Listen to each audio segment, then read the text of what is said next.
জয় হরিচাঁদ, জয় গুরুচাঁদ। মধুকৃষ্ণ ত্রয়োদশীতে মহাবারণী স্নানের যে যোগ, সেই যোগের সব টাইমগুলো আমি বলে দেব।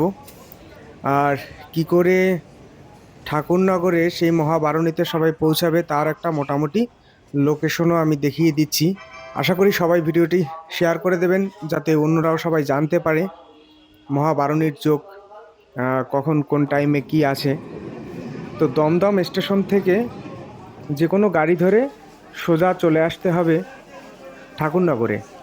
এই মহাবারণীর টাইমে ওই সময়তে অনেক এক্সট্রা ট্রেন চালানো হয়, যাতে সকল ভক্তরা যারা আসে তাদের একটু উপকার হয়, যে অনেক ভিড়ে যাতে চলাফেরা করতে কষ্ট না হয়, তার জন্য অনেকগুলো এক্সট্রা ট্রেনও থাকে। তো ঠাকুরনগর স্টেশনের কাছ থেকে পায়ে হেঁটে খুব বেশি দূর নয়, 10 থেকে 15 মিনিট লাগে। চাইলে অনেকে এখান থেকে গাড়ি করেও, আর যে কোনো গাড়ি আছে, অটো, ভ্যান, রিক্সা, টোটো, বিভিন্ন রকম গাড়ি আছে, এখান থেকে গাড়ি করেও ঠাকুরবাড়ি পর্যন্ত পৌঁছে যেতে পারে। মধুকৃষ্ণ ত্রয়োদশীতে মহাবারণী স্নান বাংলাদেশের শ্রীধাম ওরাকান্দিতে, আর ভারতবর্ষে শ্রীধাম ঠাকুরনগরে। তো বাংলাদেশের যে টাইম, ওগুলো আমি বলে দিচ্ছি, ভারতের টাইমগুলো বলে দেবো। কিন্তু এবছর মহাবারণী স্নানের দুটো যোগ আছে, একটা হলো অমৃত যোগ, আর একটা পূর্ণ যোগ।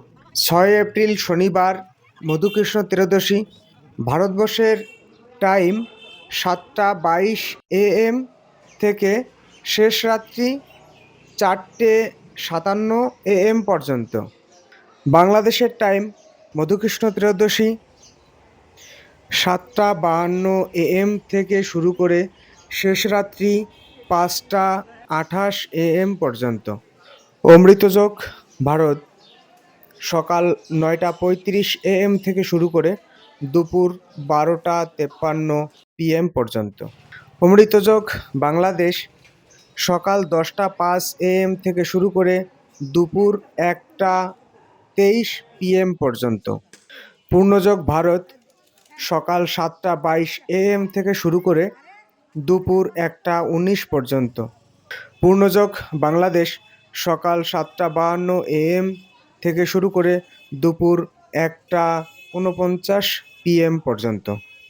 এই মহাবারণী স্নানে বাংলাদেশ হোক বা ভারতে যে কোনো জায়গায় যারাই যাওয়ার ইচ্ছা আছে, অনেক সময় হয় তাদের এই টাইমটা খেয়াল থাকে না, তো তাদেরকে মনে করিয়ে দেওয়ার জন্যই আমি এই ভিডিওটা করলাম। সবাই একটু বেশি বেশি করে শেয়ার করে দেবে, যাতে সকল ভক্তের কাছে এই ভিডিওটা পৌঁছে যায়। সাথে সাথে আমার শ্রীধাম ঠাকুরনগরের ঠাকুরবাড়ির যে পরিবেশ আমি সবাইকে দেখাচ্ছি একটু ভিডিওতে। তো সবাই দেখে নাও যে এখন কতটা সুন্দর, কতটা মনোরম পরিবেশে জায়গায়। দুদিন পরই এ জায়গায় প্রচুর ভক্তর ভিড় হবে, কোনো জায়গায় দাঁড়ানোর মতো হয়তো জায়গা থাকবে না, কিন্তু তাও অনেক ভক্তরা এখানে আসার জন্য খুব আহ, আগ্রহ। ঠাকুরনগর হোক বা ওরাকান্দি, যেখানেই হোক না কেন, আপনারা ঠাকুরের স্থানটিকে পরিষ্কার রাখার চেষ্টা করবেন। এখন দেখুন কত সুন্দর পরিষ্কার পরিচ্ছন্ন। এখন সব ঠাকুরবাড়িতেই জল, কল, পায়খানা, বাথরুম অনেক বেশি বেশি করে করেছে তারা, যাতে অন্য কোনো জায়গাগুলোতে মানুষ, ভক্তরা গিয়ে নোংরা না করে। একবার হরিনামে যত পাপ হরে, পাতকীর সাধ্য নেই তত পাপ করে। তাই বলছি, যে যে ধর্মেরই মানুষ হই না কেন, আমরা সবাই ঠাকুরের কাছে এক। তাই ঠাকুরকে যারা পছন্দ না করেন, আমি তাদেরকেও বলবো একবার আসুন ঠাকুরের কাছাকাছি, এই হরিনাম গুণাগুণ কীর্তনের মাঠে। তাহলেই বুঝতে পারবেন হরিনামের কত গুণ।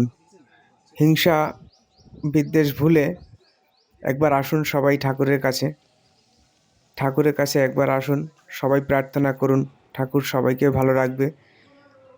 আর এই যে মহাবারণীর যে যোগ, এই যোগে স্নান করলে সকল পাপ রোগ মুক্ত হওয়া যায়। তো বিশ্বাসে মিলায় বস্তু, তর্কে বহুদূর। তো আমার পিছনেই যে ঠাকুরনগর, ঠাকুর বাড়ির মন্দির। কত পরিষ্কার পরিচ্ছন্ন লাগছে এই জায়গাগুলো এখন। কিন্তু দুদিন পরেই এই জায়গাগুলো প্রচুর ভিড় হবে, প্রচুর লোকজন হবে। যাই হোক, সকল ভক্তের চরণে শতকোটি প্রণাম। আর ভিডিওটা বেশি বেশি করে শেয়ার করে দিন সবাই, যাতে সকল ভক্তের কাছে পৌঁছে যায় আমার এই ভিডিওটা। তারাও যেন ঠাকুরের এই পূর্ণ স্নানের তিথিতে ঠাকুরের সামনে আসতে পারে, ঠাকুরের কাছাকাছি আসতে পারে। চ্যানেলটি সবাই সাবস্ক্রাইব করে দিন। আর দেখা হবে অন্য আবার কোনো নতুন ভিডিও নিয়ে। জয় হরিচাঁদ, জয় গুরুচাঁদ।